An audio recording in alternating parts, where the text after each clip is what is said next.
Rory McIlroy concedes his late entry into the British Masters was influenced by the desire to avoid further accusations of receiving favourable treatment. An injury-plagued campaign means McIlroy has played just 3 regular European Tour events to date, with players required to play a minimum of 5 to retain membership and be eligible for the Ryder Cup. And that meant the 4-time major winner had little option but to accept an invitation from tournament host Lee Westwood to add the £3 million tournament at Close House to his schedule. McIlroy was unable to play the required number of events in 2015 after suffering an ankle injury which forced him to miss the defense of his Open Championship title at St Andrews. But European Tour Chief Executive Keith Pelley cited exceptional circumstances in granting McIlroy permission to remain in the race to Dubai, which he led by 1,613 points from Danny Willett.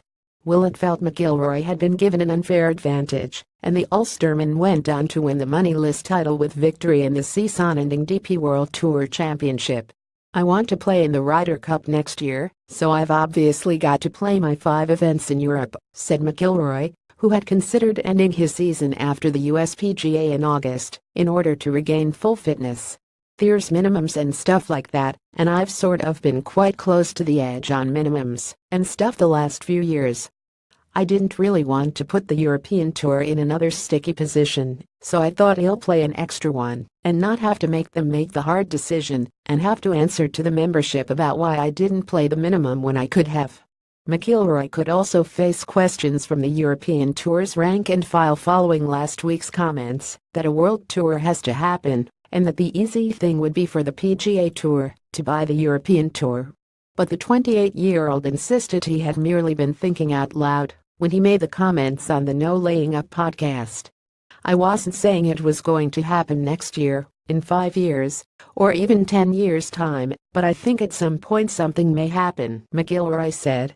"It was sort of just thinking out loud and seeing where this game was going. If I was to try to see 10 years into the future, where would the game be? I just think with where golf is and how the world is so much smaller now, I don't see why there shouldn't be events in Europe and why there shouldn't be events in the States, but for everyone to maybe try to work together a little bit more.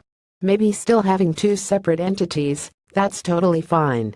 Because at the end of the day, the European Tour has to do what's right for them, the PGA Tour has to do what's right for them, and they have to do what's right for their members, and you have to give everyone playing opportunities on both sides of the world. I don't know how it would work. It was just me throwing a thought out there. There's so many moving parts to it, and it's so complicated, but maybe one day, that's all I was really saying." McIlroy remains on course for only the 2nd winless season of his career, but insists he will feel more pressure to simply make the cut when he contests the Alfred Dunhill Links Championship with his father Jerry. "Obviously I'm here to try and win and I'm here to try and play well, but if it doesn't happen I'm okay with that," the World No. 6 added. "There's more pressure next week for sure. I've just got to make sure he makes the cut and we can both play on Sunday." Belfast Telegraph.